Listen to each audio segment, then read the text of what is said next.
So in today's video, I'm going to be doing something a little bit more practical. So I'm going to be showing you how to pretty much do a custom keyboard. Oh, the keyboard's upside down. No, it's not. There we go. So I'm just going to take all this out. There we go, in with the box as it goes. So, this right here is just a standard hot swap keyboard. It's not USB-C or anything like that, it's just a cheap keyboard that I found on Temu. And the reason why is because I want to do a full Temu setup. So to do that, I bought Temu switches and Temu switches. Also, sorry, I called them switches, they're keycaps. So what I'm going to do is I'm going to take these out. So crap. Alright, so I'm going to take these out, so I'll be right back. And as you can see right here, this one is a 3-pin. So there are different types of boards. So there's a 3-pin board and there's a 5-pin board. This one's 3 pins, so I can only do 3 pins instead of 5 pins. Whereas 5 pins usually take 3 pins or 5 pins. Unless it's like a particular manufacturer, which in that case, this is a bit weird. There are some keyboards that take specific switches, and there are others that only like take 5 pins, so I recommend doing some research on the type of keyboard. So yeah, this one just takes all of 3 pin, thankfully. So let me just take all of this off, and I will show you on to the next phase. Done removing the keycaps, your keyboard's gonna look something like this. So these are the switches, so they might be red, brown, blues, greens, purples, it really does depend. Different keyboards come with different switches. So usually for hot swap they're all like red, greens, blues, browns, blacks. So pretty much it'll just look like this with the switches.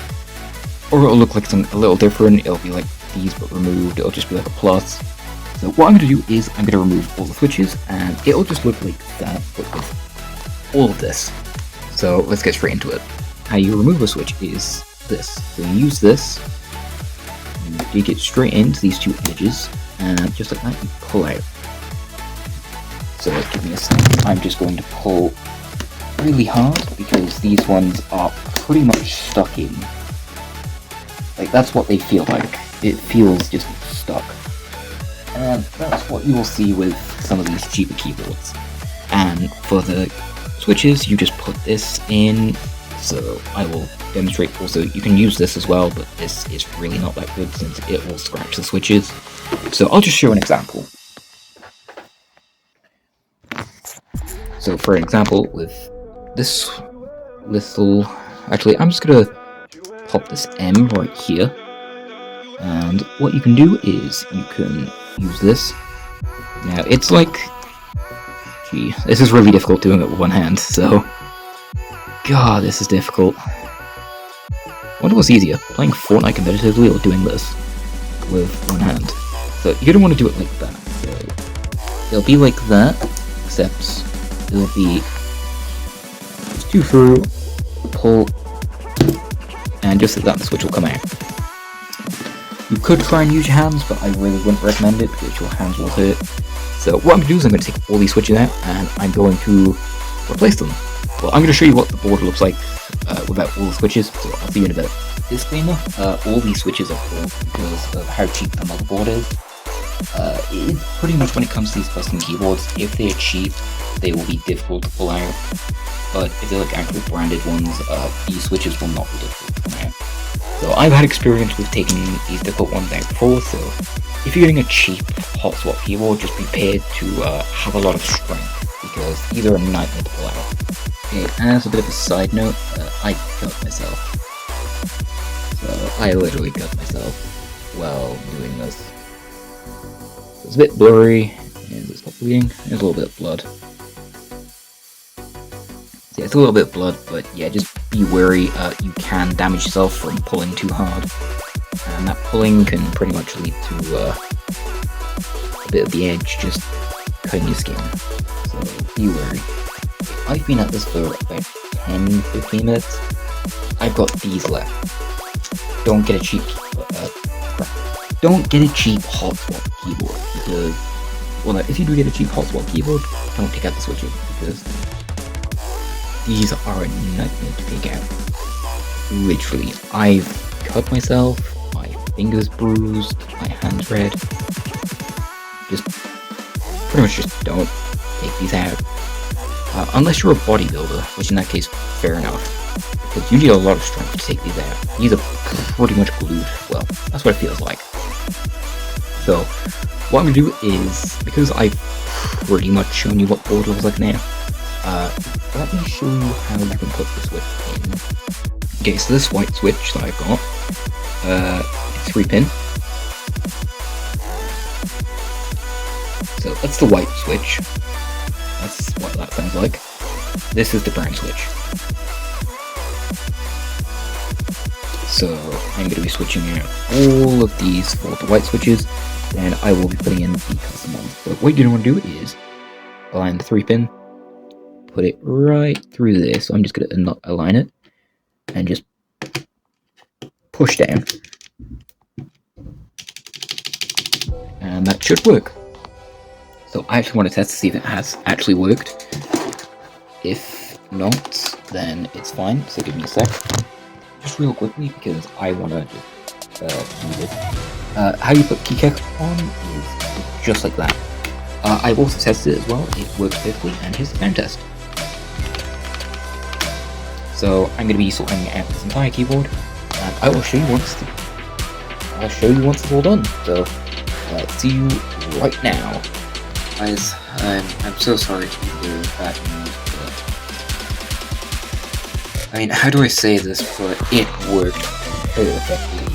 Holy crap, look at this beauty.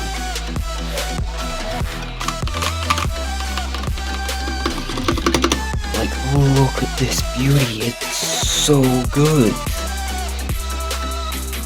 Like, it just suits well. There's the numbers on the side. Nice tactile switches. This is just, like, this is amazing. So, I'm going to run a game of Fortnite with this. I'm gonna run a couple of other games. I want to see how this does in Fortnite. So, yeah. Okay, so when it comes to this keyboard, it's a really nice keyboard. I've used it for a bit now, and I just want to say it's amazing. The switches that I did get do feel a bit too bumpy, but honestly it's fine by me. It feels more clicky than anything, but it is weird. It feels clicky, but it sounds tactile, which honestly I really like, to be honest. But other than that, if there is an issue with the switches, I can always just get new switches. So not the end of the world. Another thing as well is, I was completely wrong about the latency stuff. Yes, there can be times where the latency will be a little worse than regular keyboards, but I think I was severely overreacting when it comes to just keyboards in general. So this is just a little test. As you can see right here, I'm building Fortnite. So I wanted to give it a little test. So yeah, I was originally planning on just not giving it a test at all, but everyone deserves to have like a little gameplay test. So I'm only going to be doing Fortnite with this, because any other game, it won't really matter.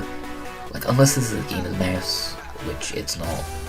So, I think a keyboard, when it comes to Fortnite, it does heavily require this, because building, editing and all that. And I'm able to triple at it very well. I'm not too good at the game, so I'm not going to be, like, clicks editing or anything like that. So, this is the best I can do. But other than that, the keyboard is really nice, and honestly, I do see this being quite competitive when it comes to just competitive gaming in general, because you could get yourself some silver speed switches along with the keycaps that I got, and you could have a really nice competitive keyboard already. So that'll like save so much money for other things. But of course there is the slight latency issue, which honestly isn't noticeable for me in the slightest. Like, I'm not able to tell the difference between this and my other keyboards. However, I will admit, my last keyboard was a hot swappable keyboard, similar to this, except it was a 65%, and the keyboard before that was also a Hotspot keyboard, which was a CIY X77, which I will be doing a review maybe later, I don't know.